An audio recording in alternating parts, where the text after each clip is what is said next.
When you think of the strongest versions of Godzilla, your mind instantly goes to the usual suspects. You think of Godzilla Earth crushing continental plates. You think of Singular Point's Godzilla Ultima threatening to collapse the entire 4D universe.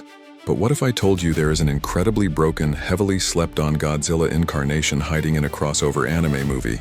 This is Snow Godzilla, and today we are diving deep into his lore, calculating his raw power, and breaking down exactly why his alien, light particle physiology makes him a quiet nightmare for almost any opponent in a versus debate.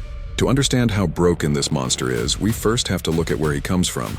Snow Godzilla appears in the 2019 crossover film Shinkansen Henkei Robo Shinkalion the movie.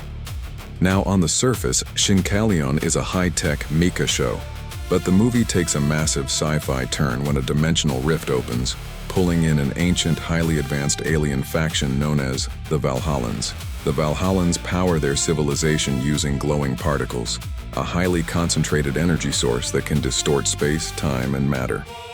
During an excavation of the Kanbu Tunnel on Earth, a massive pocket of this energy is released. Deep within an alternate dimension, Godzilla is exposed to this Valhallan energy. Rather than vaporizing him, Godzilla's body adapts. He absorbs the glowing light particles directly into his cells, transforming his physiology. His skin turns a frosted, snow-covered white. His eyes glow a bright, menacing yellow, and his dorsal plates pulse with a brilliant neon blue Valhallan energy. He didn't just survive the light of an advanced alien civilization, he became it. Let's talk raw numbers and back them up with actual calculations. How does he scale physically? Now let's look at his speed and kinetic energy. Snow Godzilla has subsonic travel speed, but his reaction and combat speeds are comfortably supersonic. In the film, his reactions and his atomic breath are fast enough to easily tag and swat down the Shinkalion E5, which flies at speeds exceeding Mach 2.5. To track and react to something moving at Mach 2.5, Snow Godzilla's perception and combat speed must scale to at least Mach 3. During his battle with the Shinkalions, he easily shrugged off direct strikes from high-powered weaponry.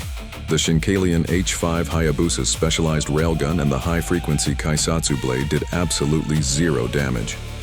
Because he effortlessly tanked attacks designed to level entire city sectors, his durability easily scales to the small city level. But honestly, if we only look at his physical stats, we are missing the entire point of why this monster is terrifying. What makes Snow Godzilla an absolute cheat code in a versus matchup isn't how hard he can punch, it's his dimensional hacks. Because his body is literally fused with Valhallan light particles, his very existence is a walking spatial anomaly, the spatial rift breath.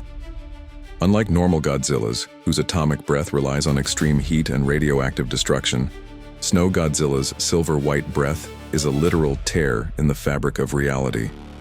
When he fires it, it creates a spatial rift. Anyone caught in the blast radius isn't burned. They are phased out of reality and instantly banished across dimensions and timelines. He literally deletes you from the current battlefield. So what is the final verdict on Snow Godzilla? Physically, his raw kinetic energy output and durability scale him directly to small city level. However, because of his Valhallan light particles, his hacks and dimensional abilities scale infinitely higher, bypassing traditional physical durability altogether. He doesn't need to overpower his enemies physically when he can simply erase them from the dimension.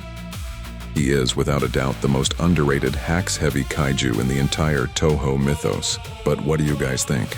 Does Snow Godzilla's dimensional banishment allow him to clear some of the strongest kaijus in history? Or do his physical limits hold him back? Let me know your thoughts and your matchup theories in the comments below. If you enjoyed this deep dive scaling video, make sure to hit that like button, subscribe to the channel, and turn on notifications so you never miss a breakdown as I upload on every Friday, Saturday, and Sunday. Thanks for watching, and I'll see you in the next one.